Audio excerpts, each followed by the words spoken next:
I never planned to become a translator for a species most people were afraid to even look at directly. That is not an exaggeration. The Veltaru Empire had a long history of ending failed negotiations in ways that made most diplomats refuse the assignment outright. And yet there I was, standing in a hall built from black coral, holding a small wooden box I had made with my own hands. My name is Daniel Osei. I am 34 years old, and before any of this happened, I was a carpenter from Accra. I joined the Earth Diplomatic Corps for reasons that made less sense to me with every passing year. Most of my colleagues held advanced degrees in alien languages, or had spent decades serving on starships. I had a small workshop full of sawdust, and a habit of building things with my hands, whenever talking became too difficult. I never expected that habit to matter to anyone but me. The war between Earth and the Veltharu Empire had gone on for 6 years. It was not a war we were winning because we were stronger. It was a war we were winning because something about the Veltharu themselves seemed to be breaking down from the inside, in a way none of our scientists could explain at first. The Veltharu ruling class had spent 3 centuries improving themselves through careful breeding and genetic design. They removed anything they saw as a weakness: fear, doubt, sadness. Their engineers were proud of this work. Their queens could send great numbers of soldiers into battle and feel nothing when those soldiers did not return. For a long time, this made the Veltharu terrifying opponents. They never hesitated. They never slowed down. But somewhere along the way, that same strength became a problem. A species that cannot feel loss, cannot learn from loss either. The queens kept sending fleets into battles that made less and less sense, not because they were foolish, but because nothing inside them told them to stop. Our commanders found this more unsettling than any show of anger. An enemy who fights out of rage can be reasoned with. An enemy who fights because they feel nothing at all cannot. By the time I was called in, every trained diplomat Earth had sent to the peace table had failed. The Veltharu did not respond to threats, because nothing frightened them. They did not respond to careful arguments either, because arguments about the cost of war meant little to minds that could not feel cost as pain. Command was running out of ideas. That is how, in the end, they decided to send a carpenter. Queen Asheveth 39th received me in a hall built entirely from black coral, grown into sharp, beautiful patterns that reminded me of frozen lightning. It was a room built to be both stunning and dangerous, much like her people. She stood nearly 7 feet tall, her body covered in a smooth, shifting shell that caught the light in shades of blue and green. Her eyes gave away nothing. When she spoke, a small device translated her words into a flat, careful tone, with no emotion in it at all, because there was no emotion behind it to translate. "You are not a negotiator," she said. It was not a question. "No," I admitted. "I am a carpenter." "Then why were you sent?" I placed the box on the table between us. It was a simple thing, made from cedar wood, joined together without a single nail, sanded down until it held a soft, warm glow. Inside, resting on a piece of folded cloth, was a small carving. It showed a Veltharu queen, her robes flowing around her, one clawed hand resting gently on the head of a much smaller figure. A child. I had copied the shape from old recordings, footage from Asheveth's own nursery that I was probably never supposed to see. "I was told that your people cannot feel grief," I said carefully. "I do not know if that is completely true. I do not know if anyone has ever tried giving you a reason to feel it, instead of only giving you reasons to be afraid. Every person who came before me arrived with warnings and threats. I decided to bring you this instead." She looked at the carving for a long moment. I counted the seconds without meaning to, certain I had just made a terrible mistake that would end badly for me. "Explain this object," she finally said. "It is you," I said, "and the first hatchling from your last nursery cycle, Sheveth. The one who did not survive the early trials." The room went completely still, as if the black coral walls themselves were holding their breath.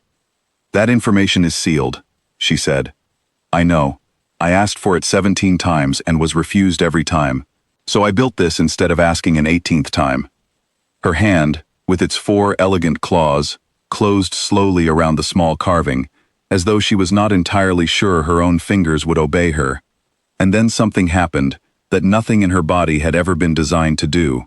A thin line of clear fluid gathered at the corner of her eye, and slowly ran down the smooth surface of her face. Her guards moved at once. All 12 of them raised their weapons partway, because to their sensors, unexpected fluid appearing on a queen's face looked less like sadness and more like a serious malfunction, something close to dying. "Stand down," she said, and this time her voice cracked slightly on the second word, an actual break in a voice that was never supposed to break at all. I did not move. I had been warned that sudden movement in that hall was often the last mistake anyone made, so I stayed perfectly still and simply waited. "I do not understand this," she said quietly, and for the first time since I had arrived, her translator device seemed to hesitate, searching for a word that did not exist in her own language, borrowing one from mine instead. "I do not understand this feeling." "It is called grief," I said gently. "You are allowed to feel it. It does not mean something is wrong with you. It is not a failure in your design. It is the reason losing that child should have mattered 3 years ago. It might be the reason this war should have ended long before now. My caste was built without this," she said. "It was removed on purpose. My ancestors called it a flaw to be corrected." "I think they were wrong," I said.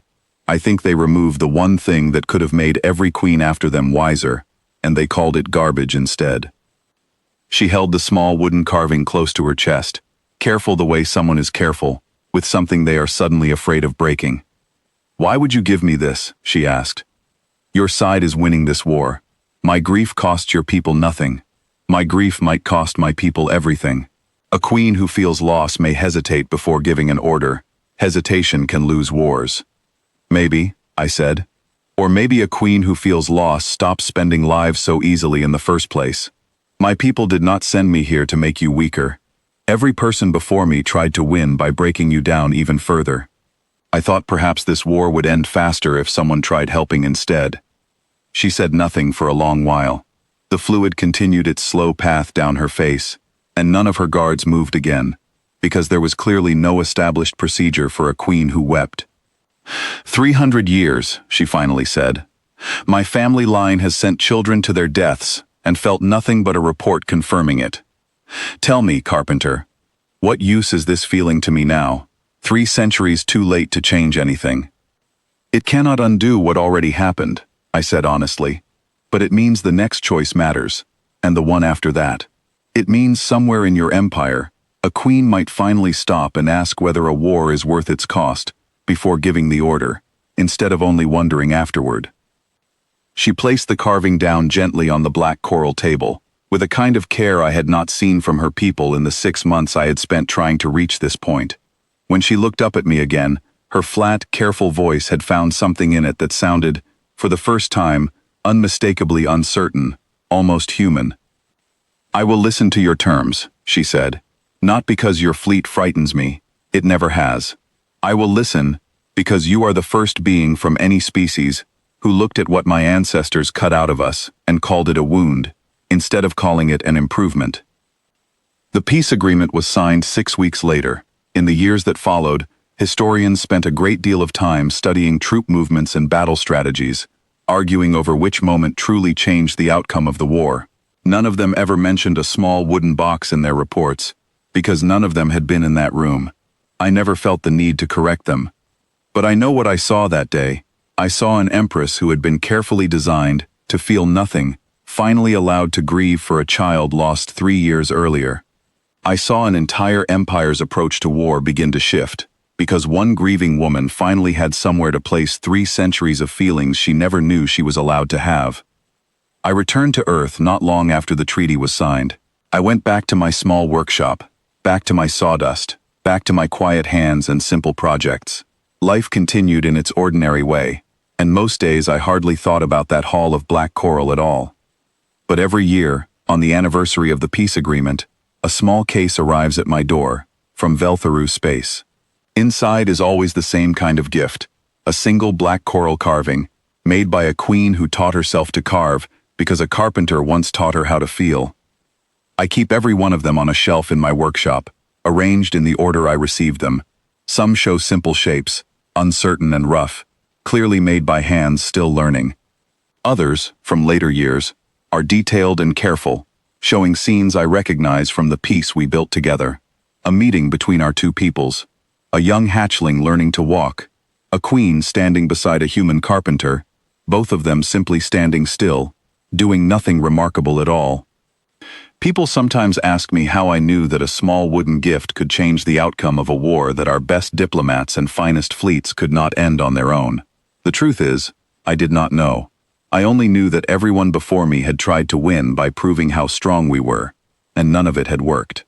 I thought perhaps it was worth trying something smaller, something quieter, something that did not ask the Veltharu to be less than they were, but instead offered them a chance to become something more complete than they had ever been allowed to be. I am not a great diplomat.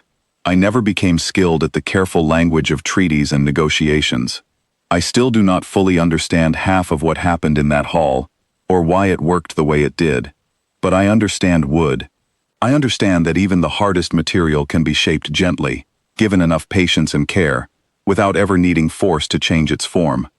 Sometimes I think that is the only lesson I ever really brought to that table. Not a threat, not a clever argument. Just the quiet idea that even an empire built to feel nothing could still be given, carefully and gently, a reason to feel something at last. And every year, when that small case arrives at my door, I open it slowly, the same way I imagine Asheveth once opened mine. Inside, I always find a piece of a war finally being turned into something else. Not victory, not defeat, just a small, growing collection of grief and hope, carved patiently out of black coral, by a queen who never stopped learning what it meant, at last, to feel.